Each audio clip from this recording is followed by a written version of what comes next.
जय हिंद, हरित नमस्कार। सांसें हो रही है कम, आओ पेड़ लगाएं हम। आज मैं बीएसएस क्लब का परिचय बताने जा रहा हूं। बीएसएस क्लब का उद्देश्य क्या है, तो सबसे पहले मैं बताना चाहूँगा बीएसएस क्लब आखिर में है क्या। ये दुनिया का पहला ग्रीन पाठशाला है जहां पर गांव के जो वंचित तबके के बच्चे होते हैं, गरीब बच्चे होते हैं, जो बच्चे पटना या मेट्रो जैसे शहर में जाने से वंचित रह जाते हैं, जो 12th पास आउट बच्चे होते हैं, उनको गवर्नमेंट जॉब की तैयारी करनी होती है, लेकिन वो पटना, दिल्ली, इलाहाबाद या बड़े बड़े टाउन में जा नहीं पाते हैं क्योंकि आर्थिक रूप से कमज़ोर होते हैं। तो वैसे बच्चों के लिए बीएसएस क्लब 2008 में सेटअप की गई थी। और यहाँ पढ़ने वाले जो बच्चे होते हैं वो काफ़ी गरीब होते हैं, उनको देने के लिए बहुत कम रिसोर्सेज होते हैं। इसलिए वो बच्चे जो यहाँ बच्चे पढ़ते हैं तो कम से कम वो 18 पौधरोपण करते हैं उदर्शना के रूप में। 18 इसीलिए क्योंकि हम लोग बच्चों को शिक्षा दान करते हैं, उन बच्चों को आर्थिक रूप से, सामाजिक रूप से मजबूत बनाते हैं गवर्नमेंट जॉब दिलाकर, तो समाज में एक अलग प्रतिष्ठा मिलती है, सामाजिक रूप से हो या आर्थिक रूप से मजबूत बनते हैं। तो बच्चों से कहता हूं कि आप भी अपने मदर अर्थ को बचाने के लिए, धरती माता को बचाने के लिए, अपने शुद्ध प्राण वायु को बचाने के लिए कम से कम 18 पौधरोपण करो। वो बच्चे 18 पौधरोपण अपने गाँव में बेटी के नाम से करते, बेटी और वन को बचाने के लिए। हम लोगों का प्रयास है बेटी और वन को बचाना है। बेटी बचेगी तो हमारा संस्कार बचेगा, और वन बचेगा तो हम लोग शुद्ध प्राण वायु मिलेगा। तो हम लोग का एक कॉन्सेप्ट है, ये दुनिया का पहला ग्रीन पाठशाला है। हम लोग का प्रयास है कि हर घर में एक ग्रीन वॉरियर पैदा हो, अर्थ वॉरियर पैदा हो, ऑक्सीजन मैन पैदा हो। हर अवसर पे हम लोग पौधरोपण करने का कल्चर डेवलप करें। जन्मदिन हो या शादी के सालगिरह हो या शादी हो, हम लोग जहाँ कहीं भी जाते हैं तो प्लांट ही भेंट करते। शादी हो गया, जन्मदिन हो गया या शादी के सालगिरह हो गया, इन तमाम अवसर पर। तो यानी काफ़ी हम लोगों ने संघर्ष करी है। शुरू में जब 2008 में बीएसएस क्लब का स्थापना हुआ था तो काफ़ी हम लोगों को ताना बाना भी सुनना पड़ा था, लेकिन धीरे धीरे इनिशियल में ग्रो करते गया। जब यहाँ गरीब बच्चे आते थे तो काफ़ी लोग माखौल उड़ाते थे, इन्हें मजाक बनाते थे, और अपने बच्चों को वो लोग पटना भेजते थे, दिल्ली भेजते थे पढ़ने के लिए। जब गरीब बच्चे गवर्नमेंट जॉब में चले गए और उनके बच्चे पटना में पढ़ रहे थे, दिल्ली में पढ़ रहे थे, उनके बच्चे बैठे रह गए। उनके बाद वो लोग आके मजाक उड़ाना बंद कर दिए।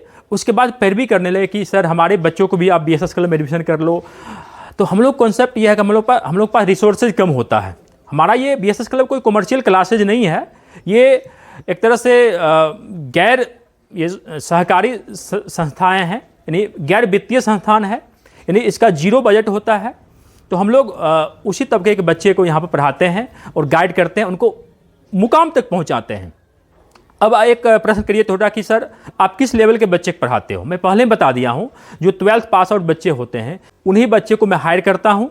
वो कम से कम 4 साल यहाँ रखता हूँ बच्चों को। यहाँ पे 6 महीना 3 महीना में कुछ नहीं होता है। मैं हर बच्चों को बोल देता हूँ, गार्जियन को बोलता हूँ 3 महीना 6 महीना में कुछ नहीं होना। अगर बीएसएस क्लब में आते हो तो कम से कम आपका 4 साल का वक्त देना होगा। और 4 साल में मैं गारंटी लेता हूँ कि बच्चों को हम नौकरी दिलवा दूंगा। कोई भी नौकरी हो, जो भी 1 डे एग्जाम होता है, जो 12th पास आउट बच्चे आते हैं और उन बच्चों का स्नातक में एडमिशन हो जाता है, तो 3 से 4 साल स्नातक करने में लग जाता है। और तब तक हम बच्चों को हर दृष्टिकोण से इतना मजबूत कर देते हैं, 0 to टॉप लेवल पहुंचा देते हैं। जो बच्चे मैथ बहुत कमज़ोर होते हैं, रीजनिंग में कमज़ोर होते हैं, जीके जीएस में कमज़ोर होते हैं, मैं हर सेगमेंट को मजबूत करता हूं।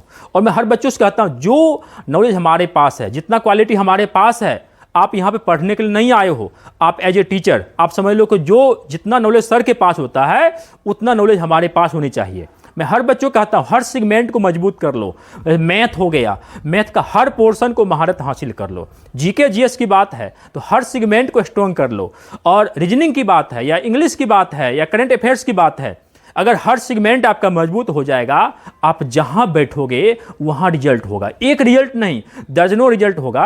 और 25 पैसा, 1 पैसा इलीगल खर्च नहीं होना है। तो ये हम लोगों का ये प्रयास है। चूंकि हमने काफ़ी संघर्ष किया है और मैं नौकरी लिया हूँ, 2008 में पहली नौकरी लिया था, और इस दरम्यान मैं दर्जनों नौकरी लिया हूँ और 1 पैसा कहीं से इलीगल खर्च नहीं हुआ है।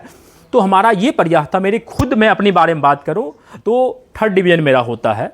और मैं ये इसीलिए मैं बच्चों को बताता हूं कि देखो मैं 3rd डिवीजन होकर मैं नौकरी क्रैक कर सकता हूं, तो आप क्यों नहीं कर सकते हो। मैं अपनी टोटली संघर्ष कहानी को बच्चों को बताता हूं और बच्चे इंस्पायर्ड होते हैं। और वो बच्चे मेहनत करते हैं और मेहनत करके वो बच्चे दरोगा बनते हैं, सचिवालय सहायक बनते हैं, रेलवे में जाते हैं, ट्रेन मैनेजर बनते हैं, स्टेशन मास्टर बनते हैं, जो भी वनडे एग्जाम में होता है। मैं यूपीएससी की बात नहीं करता हूँ, क्योंकि मैंने यूपीएससी खुद क्वालिफाई नहीं करी है, तो मैं बच्चों को कैसे ये कर सकता हूँ। लेकिन चूँकि जो बच्चे गरीब तबका के होते हैं, तो हमारा प्रयास ये होता है कि हम बच्चों को अभी मल्टी स्टोरी बिल्डिंग नहीं बनवाएं। हमारा प्रयास ये होता है कि जो बच्चे बिल्कुल जिनके पास रहने के लिए फूस का भी घर नहीं होता है, जो गरीब हैं, काफ़ी फूस का भी घर नहीं होता है, तो उन बच्चों को मैं चाहता पहले फूस का घर बनवा दूं। और फूस का घर बन जाएगा तो एक हमारे ऊपर बरसात से मैं बच जाऊंगा, धूप से बचूंगा। उसके बाद मल्टी स्टोरी बिल्डिंग सेटअप करते रहना। तो हमारा प्रयास ये होता है कि हर बच्चों को एक छोटा छोटा जॉब दिलवा दें, उसके बाद वो बच्चे खुद तैयारी करके आगे बढ़ें।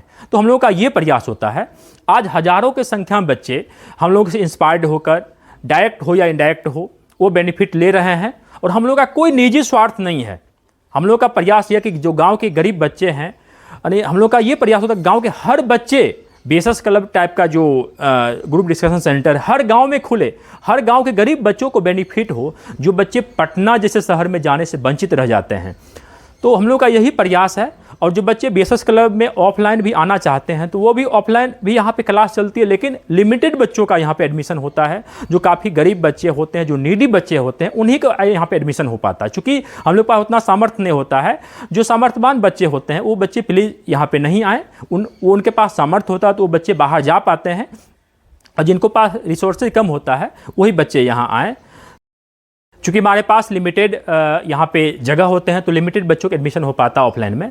तो हम लोग का प्रयास है कि आगे हम लोग ऑनलाइन मोड में इसको लाएं। बहुत सारे गांव से मैसेज आते रहता है कि सर आप ऑनलाइन मोड में लाओ, ऑनलाइन मोड में लाओ। तो हमारे पास रिसोर्सेज कम है, लेकिन धीरे धीरे प्रयास करता हूँ कि इसको ऑनलाइन मोड में लाऊँ। तो इसके लिए हमारा एक यूट्यूब चैनल लॉन्च किया गया है, बेसस क्लब। आप लोग सब्सक्राइब कर लें। धीरे धीरे हम लोग इसको ऑनलाइन मोड में लाएंगे। धन्यवाद।